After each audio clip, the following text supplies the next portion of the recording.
welcome to a special episode of On the Bench.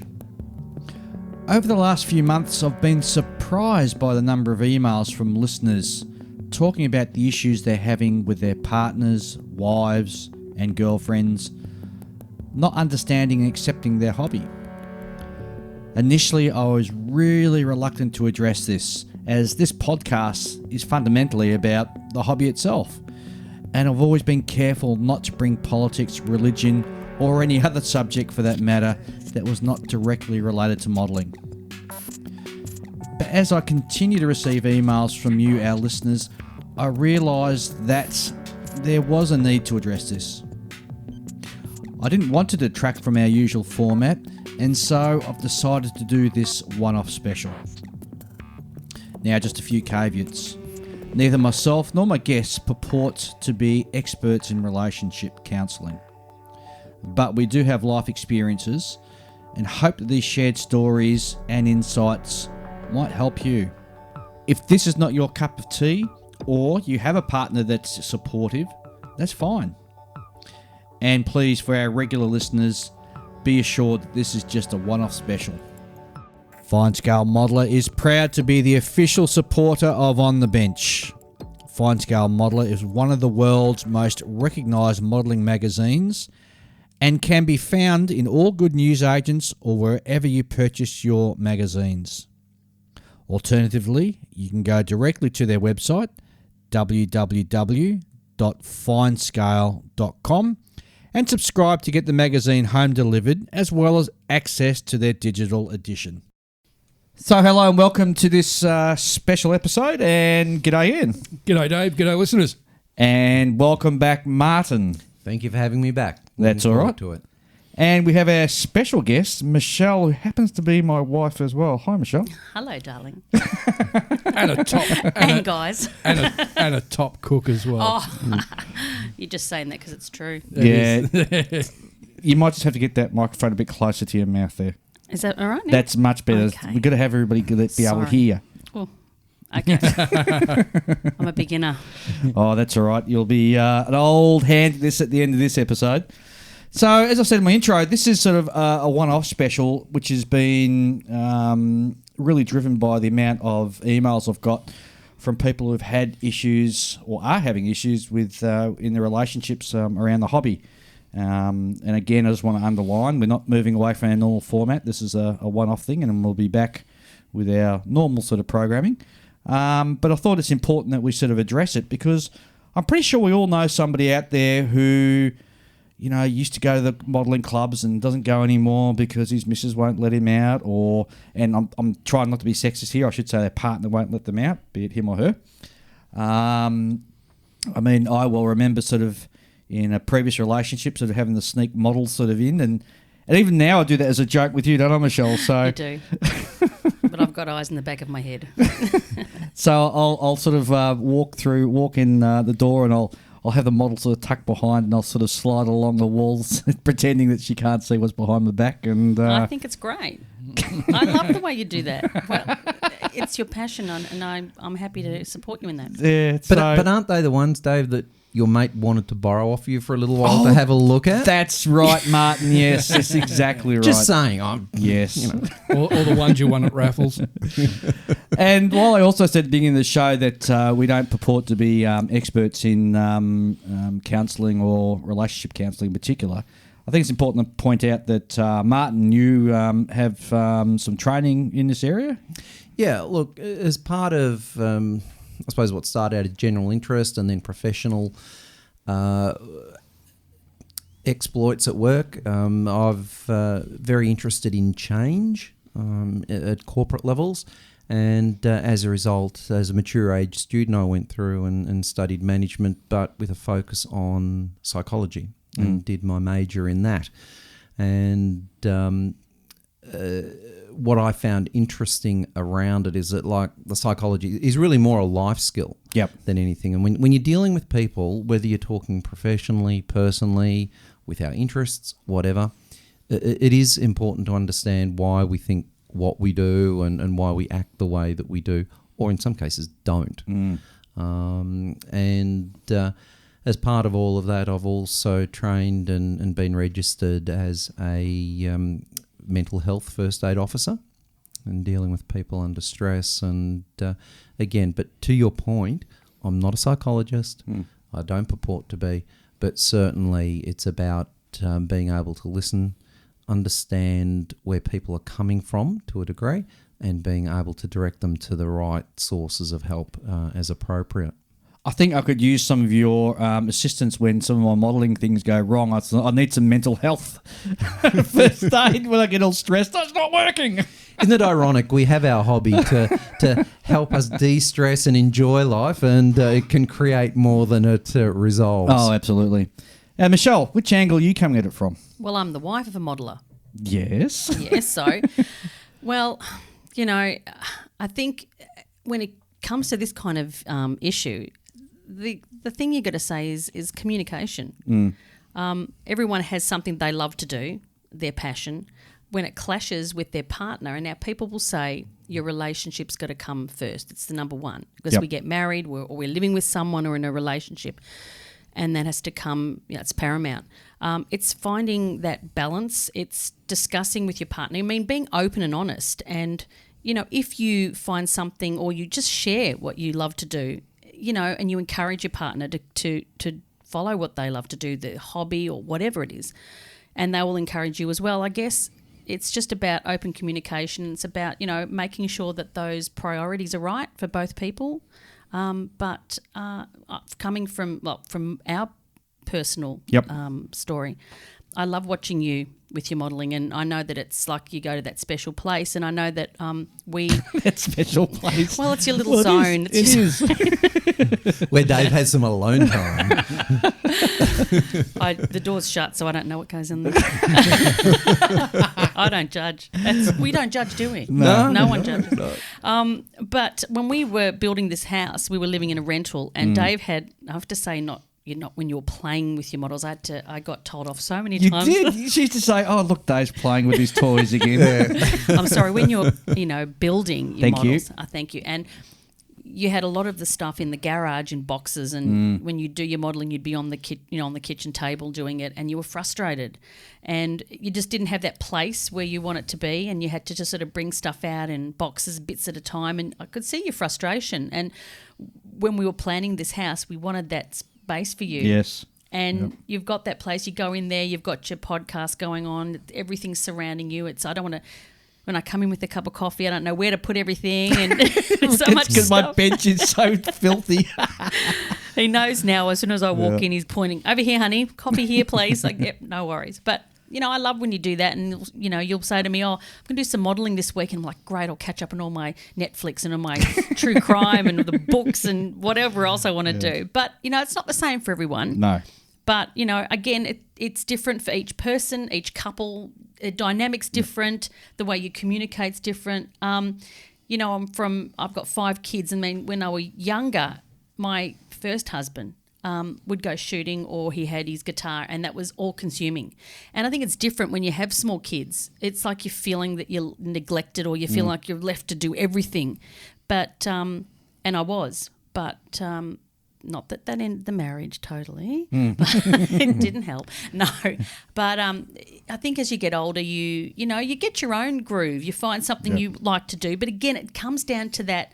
You've got to have that respect of your partner and your relationship, and you've got to be open and honest. And, it doesn't work without that. And Michelle, I think 2 key words in what you were saying earlier on is balance and priority. Absolutely.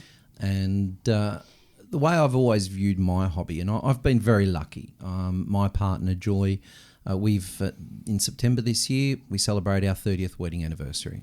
That's great. And she's known about my hobby right from the beginning. It's never been a secret. She's been very supportive because she understood that it was part of who I was. But I think in that balancing and prioritization, the way I sort of put it in an oversimplified way is that your interests and your hobbies and that should be the icing on your cake, not the cake itself. Yep. Right. And I think that's where the balance comes in. Yeah, And absolutely. and I've seen too many people, be they single or with partners, where it's all consuming. Yeah. And when you see people totally consumed by their hobby, it can be a little unnerving. Now, I mean, I've known Ian for over 20 years, and we got together as friends through a hobby show. Yeah. But Ian isn't defined by being a modeller. He has a whole array of interests. We have many things that we Ian's smirking now. Yep. that we talk about, but that's what makes Ian a balanced individual. He's still completely insane like myself. Balanced. I haven't heard myself called that before. I owe you money. I'm giving you a That's, hand. that's fair enough, yep. But I think that's really, really important. Yeah. I mean, I'll share a little story. Our kids, they're 26 and 28 now, and one of the things that we used to do when our first Christian, when he was born, is that like Julie would be at home and she would be absolutely stuffed by the time I'd get home from work. We'd have something to eat, and then my model time was when Julie would go to bed, Christian would be put down, and then it could be anywhere from half an hour to 5 or 6 hours. When he cried, I would go get him, give him to Julie to feed, and then I would pack up my stuff. And that worked really well. Yeah. And I've probably never had a more productive modelling time in my life, to be frank. But I think it's just an example of one of the things that worked very early on in the piece. Because you were doing that, you were allowing Julie to have her time. You were having the time with your son, and then you were helping her out when you were doing your thing. But once you were needed in your family, you were there. And as you said, it was like it was a great time for you where you can use that time in between the feeds or helping your wife, that you can do what you need to do. And that way everyone's sort of happy, aren't they? Everyone's being taken care of. And, again, to your point, it's about the balance and prioritisation. But make no mistake, over those 30 years, there have been times when I've stuffed up big time. Big time. Because I think the two key things that we've got to look at around that prioritisation and balance is time and money. And one of the things is, if we push all our time and become obsessive into it, and obviously the finances go into it as well, that becomes a problem. I've seen that. And I think sometimes it's hard for us as modelers. We just love what we do. And sometimes it's a bit hard to sort of see it in the third person about how we're using our time and our money, and could we be doing it a little better. You said two interesting things. It's time and money. And I think when you're younger, and I'll say while the kids are still at home, or even before kids, when you're sort of, saving for a house or anything, you're probably money poor, but possibly time rich. And I guess sometimes you can always be time poor and money poor at that stage of your life as well. And it's once your kids are sort of left and as you're starting to move into, pre-retirement and into retirement, then you tend to find yourself time rich. Yep. And if you've done your planning right, perhaps money rich as well at that stage of life. But what about those people out there who the partners just don't understand, even when you're trying to, and we'll talk about the money thing later on, because I've got a couple of little things that might help. Certainly some of the guys I know in the clubs who do some things, so I'll talk about that later. But what do you do about the partner who just don't understand, just don't get it, and they're really well, not necessarily jealous, but they're resentful of you sort of going away and spending a little bit of time by yourself, even if it is like for an hour a night or something. Are there things that we can do to sort of fix that? I think one of the things that we can and should be doing is seeking to understand their interests as well. Absolutely, yeah. That it can't be just about us, and trying to understand what interests them, what can we do to participate as well in their interests. And also find something that we can do together. Correct. Everyone needs to have something that they love to do, but if your partner perhaps is feeling a bit neglected or they are jealous, because it can happen, it's obviously they may say, you like to do that more than you want to spend time with me. But that's just them feeling disconnected.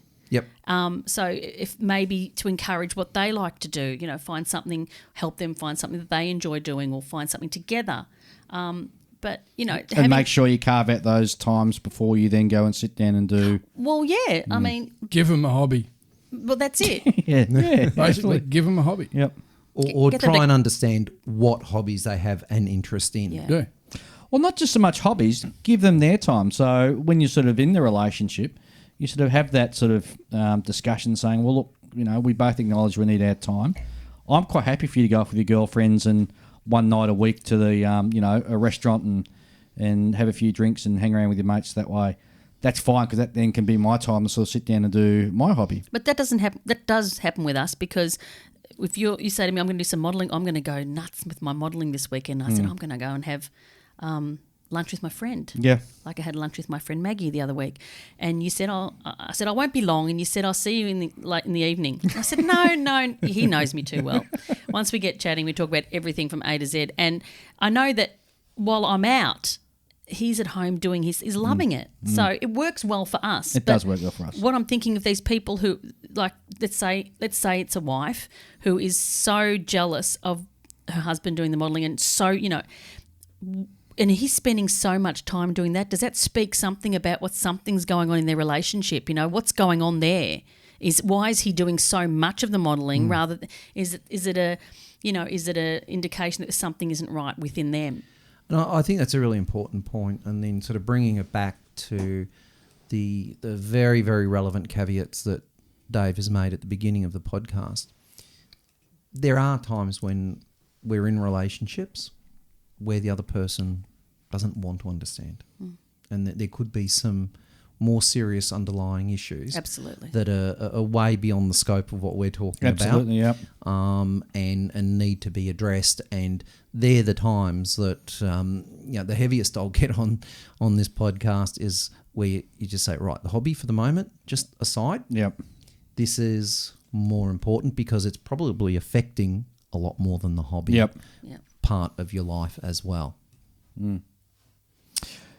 Some of the little tactics I think that could be employed, though, if the partner's sort of just jealous of your time and your time poor, why not do small things like take some of the model out and sit next to your partner while they watch TV, so you can do a little bit of your, clipping off the sprues and a bit of your sanding and that type of stuff. So you're sitting with the person. Well, actually, if you do wet sanding, you can have a bath together. Oh, Ian. But do you really want to consolidate the fact that deep down you're just a nerd? Unless they find that particularly sexy, well then, maybe that's a whole other... Yep. That's an X-rated topic absolutely. that we can go into, yeah. But but you can do that as a way of sort of ensuring that you're spending time with your partner and your partner's not sort of starting to feel resentful. You did that the other week. I did do it the other week, yeah. I felt the need to sort of spend a bit of time with you rather than tuck myself away in Or my... did you just want to watch what I was watching? No. No? I can always watch it later. Okay. And I just dragged something out and just did a bit of sort of work on the side, had it in a little box and... Yeah, and I mean, you can also get some unintended positive consequences come out of it as well. One of the things over the years that Julie's really developed is a deep fascination of history. So over the years at different events, look, a few years back when we were in Hawaii, we did a tour of the Missouri, Oh, the that was battleship. fantastic. And Julie was just like, her main disappointment with that was that because we did the full tour, like 4 stops in one day, we just didn't have enough time. So next time we get there, we'll just get in a car and go, and whether we choose to be there an hour or a day, that will be just because we just want to soak it all in. So that's been good, and Julie really enjoys that. We've been to the War Memorial and we've walked around there, and there are times that I'm actually pulling her away from reading all of the detail on the thing. I mean, probably the funniest story was in the early 90s, we had an opportunity to, we'd organised a special visit to the storage facility of the Australian War Memorial. Oh, the off-site storage facility, Trailer. Yeah. And we'd got permission to it was then just on special, the 109, which is now up on the roof inside the new area there, or recent area, was on a special like a dolly type thing, in parts, so it was being looked after. And we got permission to crawl all over it and measure it up and take photos. And there was a bit of a stuff up with the organisation in the end, and they'd had it in their books that we were going to be there the week after. So we rocked up, and they said, "Oh, you meant to be here next week." No, here's our letter. "Oh, we've made a mistake. We've got a problem. We can go out there, but it can only be for about probably 20, 30 minutes at the most." Yep. And so, all right, better than nothing. So we go out there, and at this point, Julie's only in her early to mid-20s, and while my friend and I were crawling all over the 109, she engaged the guy in this deep discussion on the Messerschmitt 163 Comet, which was right next to it. And I think he was more fascinated that Julie understood and was asking all these intelligent questions about the comet, and we ended up there being there for about an hour and a half or so. It was great. So there's some good consequences that can come from it being inclusive. Absolutely. As well. Absolutely. Well, we had a great time. We travelled. I dragged Michelle off to, we went to the USS Intrepid in New York, and then we went and visited the Missouri and the Bofin, and couldn't figure out why all the, guys who are looking after the Missouri and the Bofin were all sort of standing around whenever we sort of walked past. And I realised you were wearing a dress that day, weren't you? So going up and down. Skirt. Yeah. So he's wondering why all these guys sort of waiting down at the bottom of the stairs. It was hilarious. No, that was great. We had fun that day. We did. Ian, how do you broach a subject when you've got a new squeeze in your life? New squeeze. Yeah. Do you say, "Come and I'll show you my special room," or how do you sort of broach the subject? Basically, the first they find out is when they actually come over to my place. Yep. Because I live in a shoebox, you can't really hide the hobby. And then they just look at it and go, "Oh, did you buy them?" I'm like, "No, I made them." And basically that's it. Either they accept it or see you later. Oh, okay. So you've got a very sort of up and down sort of view. If they, I'm the sort of person, it's a bit cold, but if they don't accept my hobby, I'm not interested. Yep, that's fair enough. It's part of your life. It's part of who you are. Exactly. And I've seen the dramas it can cause, and I don't want to go through that. Have you had any dramas like that? Like No. you don't let it get that far? Don't let it get that far. But I think the important That's thing... why I'm still single. But I think the important thing is that you're honest up front about it. Yeah. And it's full disclosure. This is who I am. This is what I am. Well, you don't go on a first date and go, "Oh, guess what? I build models." Because you won't get to a second date. You're not going to get a second date. Are there any female modelers? Yeah, there are actually. Yeah. And in fact, and the numbers are growing. Yeah, and in fact, I've been trying to get in contact with one, and I won't mention her name over air. I'll reach out to her, and I'm very keen to get her on the show because she's a prolific purchaser. I know that much, just going on her Facebook page and reading what she purchases. So, yeah, it'd be interesting to get a female perspective on modelling. Absolutely. They make some fantastic figure modelers. And I think, they've got the patience for it, I think. Mm-hmm. I certainly don't. No, but that's what I found fascinating when you told me what you did, and I used to watch you, and I was absolutely fascinated at how patient you are. And for a woman, I think that's looking at a man in a relationship, I think that's such an amazing trait. Really? Yeah, really, because I think to be patient, it means you're calm. It means I don't know. I was used to watch me. I was to see you cutting out all your little bits. And how many of that tank you were doing that time? Oh my God! I think I counted there was 7,000 parts when you count the individual track links on it. Which I still haven't painted yet. Yep. It's We fascinating. won't go there today. No, I won't go there today. It's kind of hypnotic, I reckon, to me. Do you feel like you play listen to podcasts when you're doing your modelling? Yeah, podcasts and music. Yeah. Yeah. What about you guys? Really, really loud heavy metal. Yeah. I mean, really loud. The windows are rattling. Then I'm in my zone. Yeah. What about? See, I'm mood driven. Okay. And there'll be plenty of times where I need complete dead silence. Wow. Can't So do it I in silence. So I can concentrate on what I'm doing. And then other times my neighbours must think I'm insane because in the one session, it will seriously literally go from Metallica to Spice Girls to bark, Stop laughing. to culture club. No, eclectic. It's Oh, good. It's good. Completely. I've got a different word than eclectic. It sounds like eclectic, but ain't it? So tell me what you want, what you really, really want. So, but look, anybody that knows me knows that I'm certifiable. But Yep. yeah, look, it just varies. But I think at the end of the day, the same message comes through. It's about being, it sounds, I suppose, really cheesy, but true to yourself, and then true to others. And unless you're being honest with yourself about who you are, what you enjoy, then it's difficult to be honest with others. And I think one of the other things, and now I'll really broach some interesting territory, I think a lot of modelers actually either don't care or don't get how they come across to other people. Mm-hmm. You can love your hobby a lot, but obsessive behaviour can be just a little bit creepy too. Yeah, Oh, but yeah. I mean, and when we did our episode on modelling clubs, and because I've been in a motorcycle club, was a BMW motorcycle club. I've been in a couple of other different clubs that weren't related to modelling, and you get your percentage who are obsessive there as well. Absolutely. So Absolutely. I think it's true throughout life that you can get people who are obsessive about one thing or other to exclusion of everything else in their life, including relationships. Yeah. And I don't think it's necessarily just to modelling per se, though. No. But it's any degree of interest. Yeah, but, yeah, But yeah. But I can tell you that. I think we all know one or two. Yeah, Yep. yeah. I mean, and one of the more interesting aspects of our hobby is going to any swap and sell. And Yep.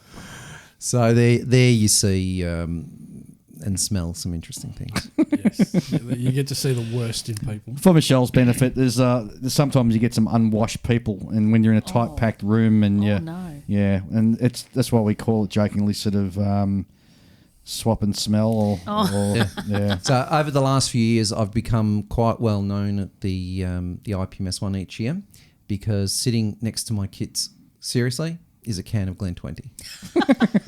So people get so deep into their modelling that they forget their personal hygiene? Yep. In some Really? cases, yeah. But I'd suggest not just modelling. I think you'd find that in a range of other things Yeah. throughout life. Yeah.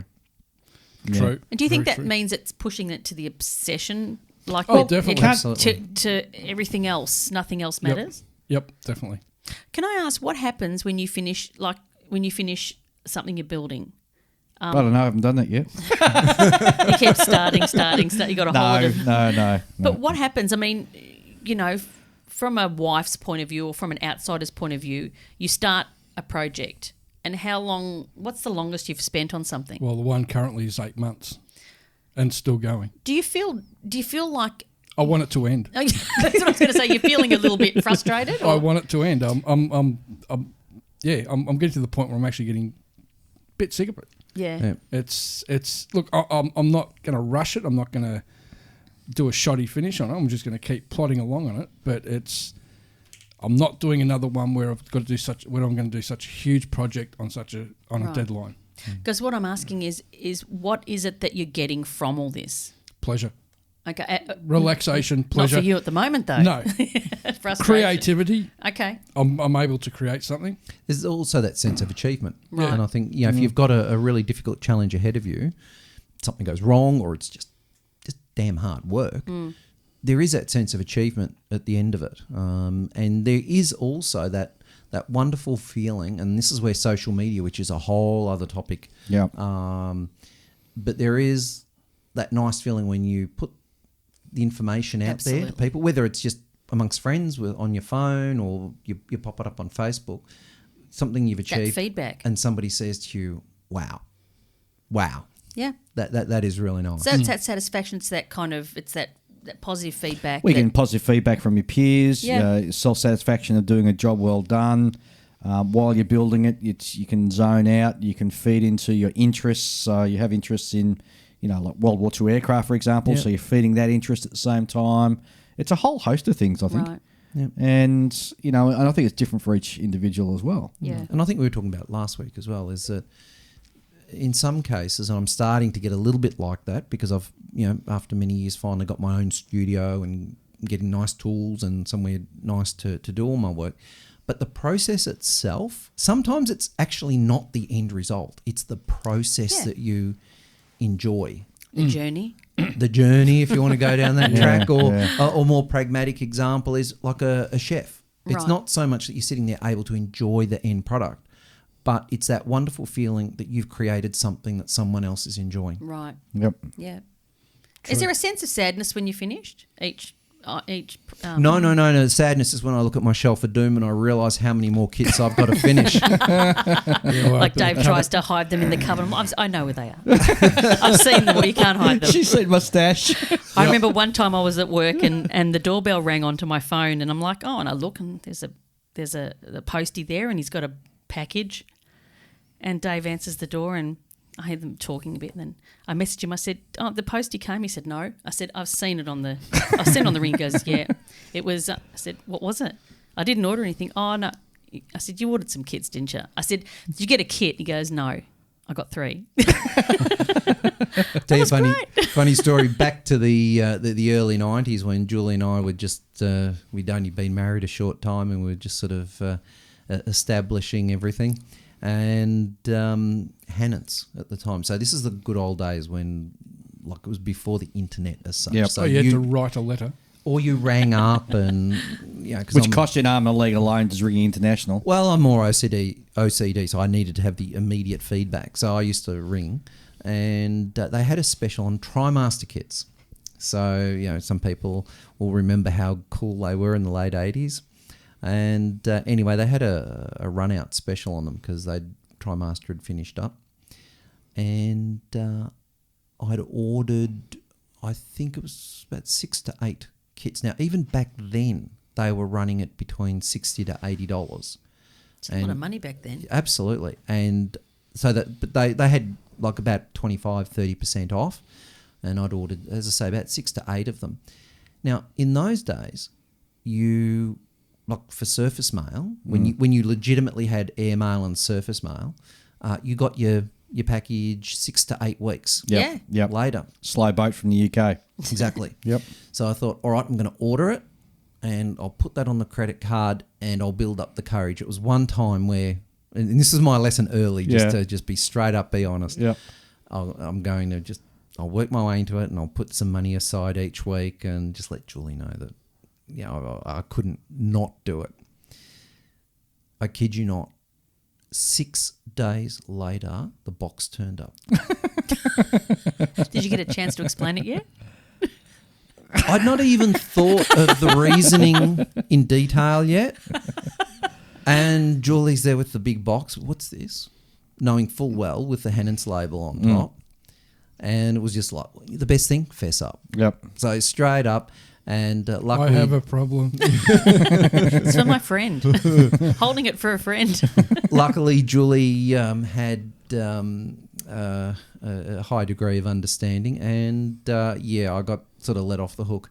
But the serious side of that, it wasn't that long after that we were in a situation where, after having our first. Your first fight or your first child? First child, sorry. Yeah, good clarification. Just clarifying it there. We were in a situation where we literally had no money. It was just way more expensive than we'd planned on or that we thought. And we literally had no money. And one of the most liberating experiences I've had in my hobby was to go to the cupboard. I got every unstarted kit, and then over a period of a month, I sold a lot because my family came first. Yeah. And I think that, and it wasn't related to the Hannants purchase, which had been 12 months prior, but for me personally, being able to let go of it, and then you can get into a lot deeper psychological aspects. Right. Being able to let go of it and prioritise my family was, and I'll use the horrible kitsch term, incredibly empowering. And I think what it also did was establish in our relationship where the main priority in our life was. Yep. Exactly, yeah. So, and you touched on an important point, and we sort of alluded to it earlier on in the show about there's either time poor or you're money poor.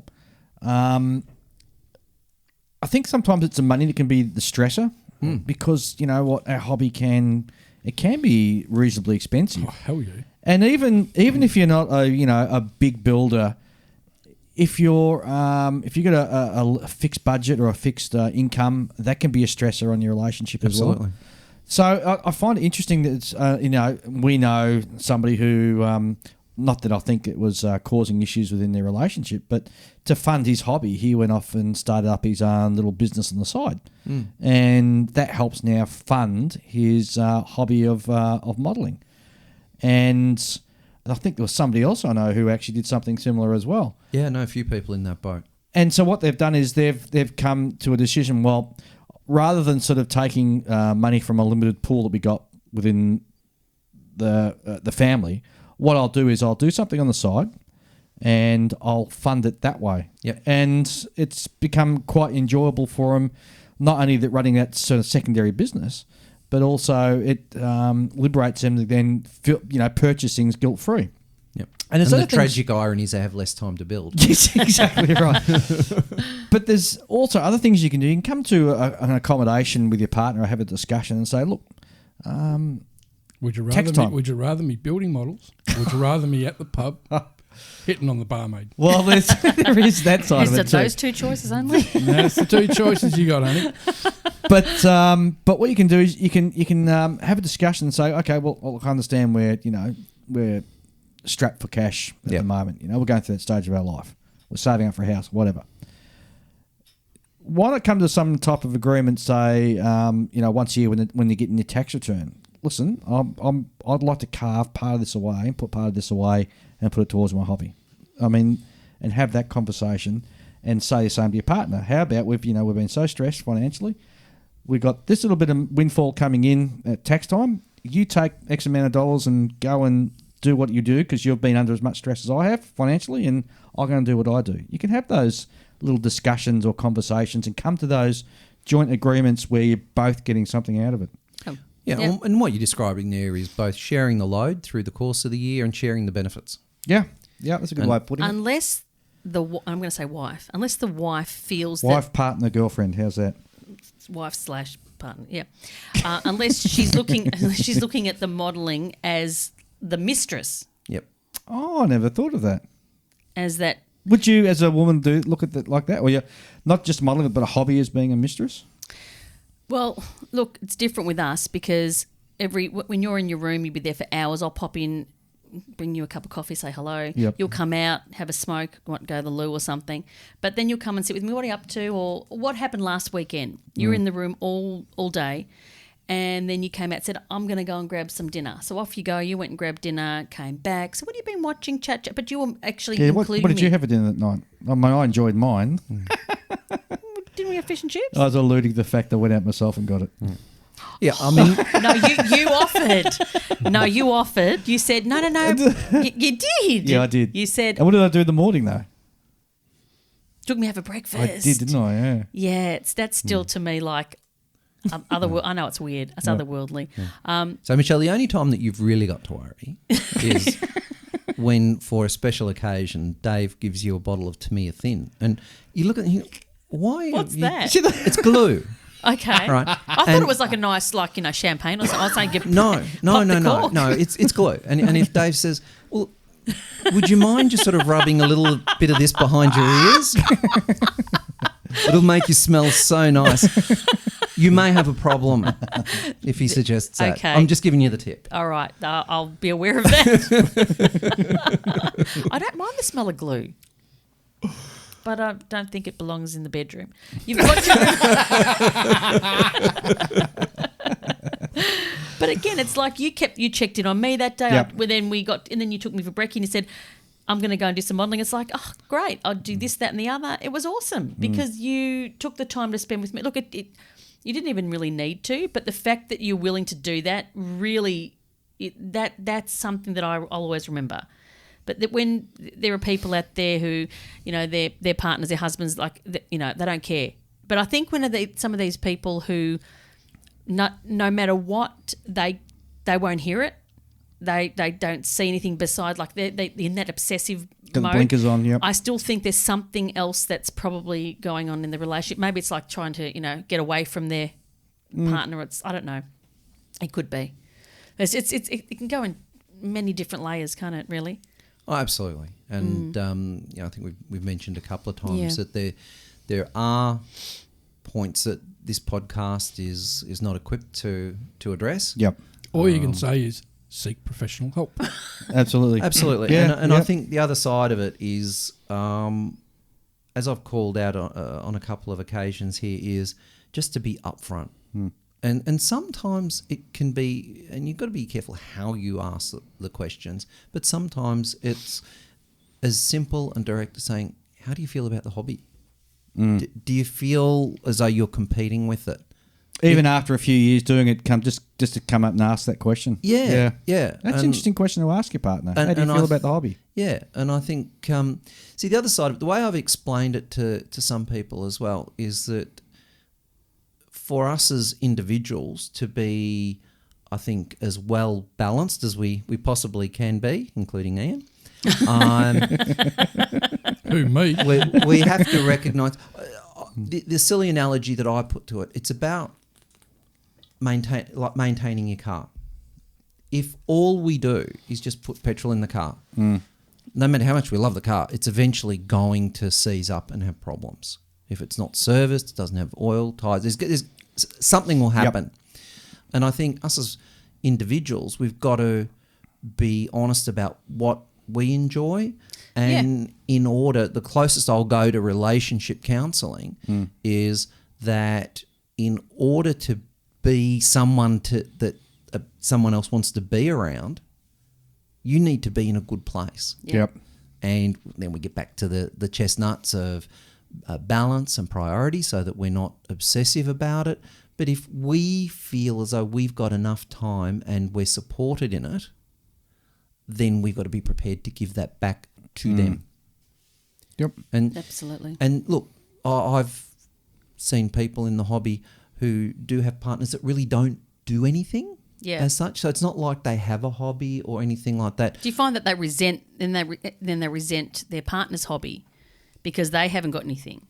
And having said that, it's not wrong to want to have something for yourself. Yeah. We all need to do something, have something that we're passionate about. I mean, no one else has to like it, but we all need that time to do what we want to do. And no one's holding you back from finding a hobby. No, exactly right. It's up to the individual. Absolutely. Hobby, passion. Exactly. So Absolutely. And some people just like to sit and relax. Okay, now to us, as creative people with a specific interest, we find that very foreign. No. But if I can veg in front of the telly and watch a whole series of something I enjoy and just tune out. But if we're with someone that doesn't really have specific interests, if we push too hard in that in that avenue, we could actually end up pushing them away. Yep. And that's why I think sometimes just the open question: how does my hobby make you feel? Right? It's not there to compete with you. I don't do it because there's something about you I don't like. It's just what I love doing, and it makes me feel good. In many cases, I was doing it before I met you. It makes up part of who I am, the person that you decided you wanted to spend a portion of your life with, hopefully the whole of your life, depending where that relationship is at. And Ian's right, because he said before, where would I rather me be out at the pub hitting on the barmaid? But I know so many young people who compete, who they're gym widows. Yeah. Or And their computer widows. Yeah. Oh, yeah. Game on gaming. Yeah. And and their partners at the gym. And it doesn't just end there. They come home and they have to do the preparing of the food, and they've got a certain lifestyle, and they've got to go to bed a certain time, and then they've got to do this, that, and the other. And there's this whole vanity around it. And I know these young girls are they're lost. They don't know what to do because these guys are on steroids and they've got these goals, even whether they want to compete or not. It's this big thing, you know. Everyone's at the gym and it's not just, it's when they come home as well. You can't have that. We can't go out for dinner. I can't eat that food. I can't drink. We can't go to a party because I've got to be up early. So that is actually even more crippling. And, you know, I've spoken to quite a lot of young women who are going through this, and they have no idea. And a lot of these young women, you know, they're newly married, or they want to start a family, and their partners are just, it's like they're not even a part of that. And they're that hooked up on steroids, they're shooting blanks, so there's no chance of them having kids. Yeah, so there's, you know, again, it's these girls feel like that they're, no matter what they say to their partners, it's, you know, I know it's what I do, but does it come to a point where they're not being listened to and the person says, that's it, I can't do this? Yeah, and I think the important thing is that, as I was saying before, I think it's dangerous to identify ourselves as, oh, I'm a modeler, that's what I am. No, you're a person that enjoys to modelling, to model. Of course. I think that's a more balanced, healthy way of looking at it. So looking at it from the other side, when you know, life just worked out nicely. Julie's been very supportive over the years, but for most of that time, I've just had to model wherever I could find some free space. And then 18 months ago, it worked out that we could finally put something up in the backyard. It's a 6.5 by 3.8 room in the backyard, and originally that was just going to be purely like a hobby room. But as I was fitting it out, because I ended up doing the plastering and all of that myself. No, you didn't. I helped. That is true. That is true. Right, strike one for Ian. Yes, you are correct. So yes, I did have some help. But so in doing all of that and then fitting it out, what sort of became apparent and very clear to me is that I didn't want it to just simply be somewhere where I segregated myself, particularly because it was outside. So I turned it into a full-on man cave. Man cave. So it's got the TV, it's carpeted, it's got the couch and all that sort of thing. And I put a very big TV in it because Julie loves the various TV series and all that sort of thing. And so now, because we've, both our kids are still at home, adult aged kids, so it was getting a bit tense inside at times. So now we've got this sort of retreat out in the backyard. Yep. And often I'll just be sitting at the desk, literally a couple of metres away from where Julie's just sitting on the couch watching TV, and the TV's going on in the background. Julie's doing her thing, I'm doing my thing together. Nobody's competing with each other. But you're doing your thing together. But we're there together. Absolutely, And that's worked out really well. But see, that's been thought out, and you've worked all that out for that end, that you are there together doing your things, but you're together. You've thought about it, you've communicated that, and you've and you put that into place. So that's the battle, isn't it? It's worked. Yeah, absolutely. But I think it's really important that it's not, because I've shared a lot of the good stories that we had. Make no mistake, and I think I may have said it earlier, but that I've stuffed up plenty of times. And one of the things that I've found, and you've got to remember I'm married to an Italian, so I'm scared. Fiery. Yeah. Is that when I stuff up, I stuffed up. Yep. This is what I did. This is why I did it.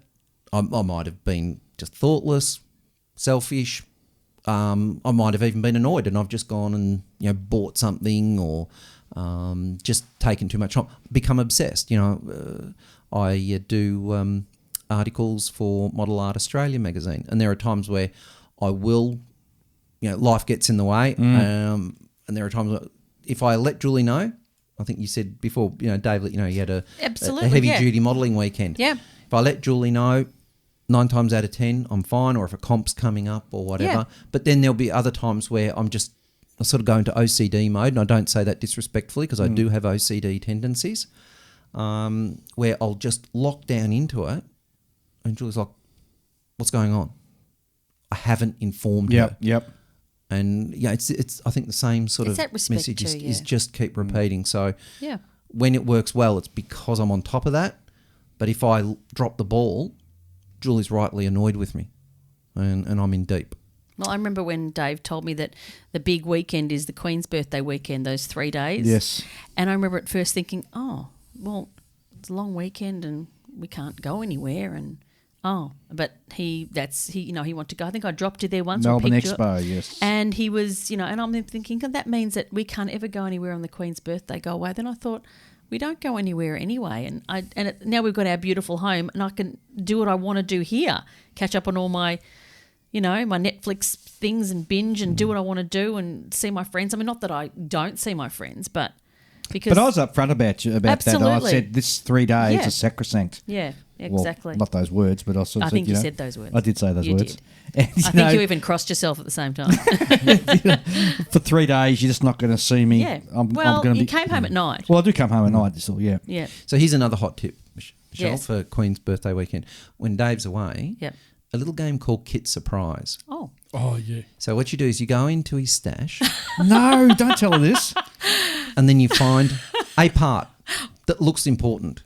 And hide it? Just snip it off the sprue, put it in No. a safe spot, and it might take years before you get the enjoyment. What if I forget where I put it? I forget everything. I file everything under M for missing. I don't know what. I'll never see it again. And then wait for the pitiful scream coming out of the model room when he realises he's missing a part. Just saying. Just trying to be helpful Thank here, you for Dave. the little hint. Let's switch that around. So do Kit Surprise. So no doubt a lot of us get our models through the internet and it arrives by mail now. So every 4th model, instead of it being a model, why don't you have it as a gift for your partner? So you desensitise. No, that's the wrong word. You're not desensitized, but you're getting your partner sort of not off guard. What are the words I'm trying to use here? You're trying to surprise her. Yeah, that's right. So every time the doorbell rings with the UPS guy at the front door, it's not just for you. Every now and again, it's going to be, a special surprise that you've thought of. Wine, some flowers. Whatever. I mean, I don't want to sort of blow my, but I'd do that with you. I get do. flowers out of the blue. You do. And then you stand there looking at me with inquiring eyes. No, I never do that. I never do that. I've heard that people do that. I never do that because I know you always do things like that. Yep. And it's not the service station flowers. It's the good stuff. Yes. Is it, Michelle, am I a bad person or did I just hear blah, blah, blah, bribe, bribe, bribe? That was what you heard, was it? Oh, No, geez. it's from an old military tactic, keep your enemy off balance. So if you're giving these gifts when they're not expecting it, they have to. That's not true at all. No. Well, I mean, Julie has a particular love and passion for French perfume. So over the years, your hobby's expensive. Yes.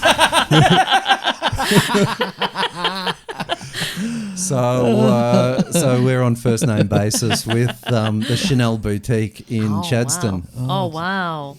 So some nice perfume. yeah. So that's one of the things. So At least her hobby smells better than yours does. I go back to my point, Michelle, is that if he ever says to you, "To me, a thin behind the ears," you know that your relationship's in trouble. Sounds like a character out of Star Wars. It does. Oh, gee. Yep. Well, all right, I think we've just about sort of pretty well covered that off. And again, I just want to reiterate that by all means, if you're having sort of issues, please seek professional counselling help. But a lot of stuff can be overcome through good communication. Absolutely. Open honesty with your partner. Yep. And Don't be so self-absorbed with it. Yeah. Absolutely. And don't be afraid to actually go to a counsellor as well. I mean, a lot of people are afraid of even taking that step, believing, that's the first step to down the road to divorce. Well, it's not. It's probably the first step potentially down the road to the most glorious relationship you're ever going to have the rest of your life. Well, a lot of people think that to speak to a counsellor it's a sign of weakness, but it's actually not. No, it's it's a sign of the strength. opposite. Absolutely, it's the Prove that opposite. you want to move forward. Well, the sign of weakness is when you let your marriage fall apart. Well, stop building models. Or just be like me, be single. Martin, thanks very much for coming back again. It's been a pleasure. And, Enjoyable. Thank you. We really appreciate having you on. Any parting sort of pearls of wisdom you want to cast out there? No, look, I think without getting too heavy about it, again, just reiterating, as you've said, the balance, just asking questions. If you feel that there's an issue, or if you just know straight up that there is an issue, I think by asking those open questions, such as, how does my hobby actually make you feel? I see that sometimes you're a bit upset by it or whatever. What could we do to improve it? Try and get away from the yes and no answers. Yep. And fine doesn't mean fine. No. When they say fine. Yeah. It's the opposite. And I think it's good because people don't ask. I mean, everyone these days is screaming about things that are going on Facebook rather than Everyone's talking. too self-absorbed these days. Rather than speaking face to face. It's like the old days where you can have a joke about sex, but you can't talk to your partner about sex. Yep. Get rid of the stigma. Talk face to face. That's the only way you're going to ever get anywhere is by open communication. And that's the thing. People think, but what if they do? Well, how do you know unless you ask? You've got to ask the questions. You've got to be open and honest, put it on the table and say, this is what we're dealing with. This is my love. I love to do this. Let's find something for you. Otherwise, how can I make you feel more inclusive? How can I make you feel less disconnected? And I said, and I know Dave does that really well, is that, he'll, and it doesn't even have to be taking me for dinner or breakfast, even though they're lovely. And also there's Chanel. Think about that. Okay.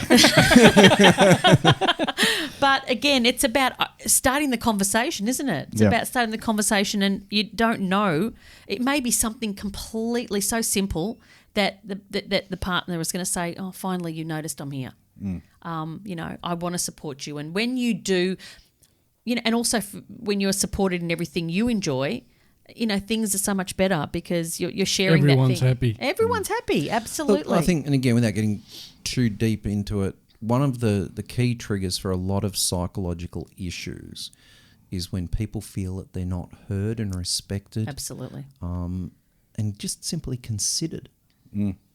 If they feel that life is happening to them, not with them, that can be a real concern. And look, it's a great hobby we have. We have a lot of fun in the hobby. We have, a good laugh, a lot of frustration, but the things that we were talking about before. We all love to get that positive feedback about our work and all that sort of thing. And we don't want to be in a position where that is then building walls between us and, our partners and just other friends that maybe not interested in models so much. And that in itself can be even isolating for the partner too, because you do have that kinship with the people you model with. You've got that thing in common, and you'll have the laugh, you have your frustration, you share that, and they may feel like you're not sharing anything with me. But by sharing stuff and, having that communication so that the whatever you talk about, it's right there on the table. You have to just keep doing it. I mean, the people need to probably find something they need to do. The spouses need to find something, or at least feel included in what their partners are doing in life. So I think just the problem these days is no one talks. We talk about each other, or about how crap our lives is, or how about this is happening to us. We don't talk to our partner because we're scared probably of the answers that we don't want to hear, that they're not interested, or our opinion doesn't matter. So I think you have to put that aside and say, for the sake of the relationship, which is priority, is to get those priority and that balance. And I think that's the key. So, my darling wife Michelle, thank you for being on the show. You get an upturn or an upbeat sort of sign off that you want to leave? Not really. Okay. I love you. Do you sound like Julian? No. I felt like I should have had something really profound then. That's okay. I love you is good enough. Yeah. Thank you. And I support And why are you looking at modelling Ian too. when you say that? Because he always compliments my food. That's right. Too true, mate. Yeah. Ian. Oh, you want me to say something? Yeah. Of course. Relationships are like photo etch.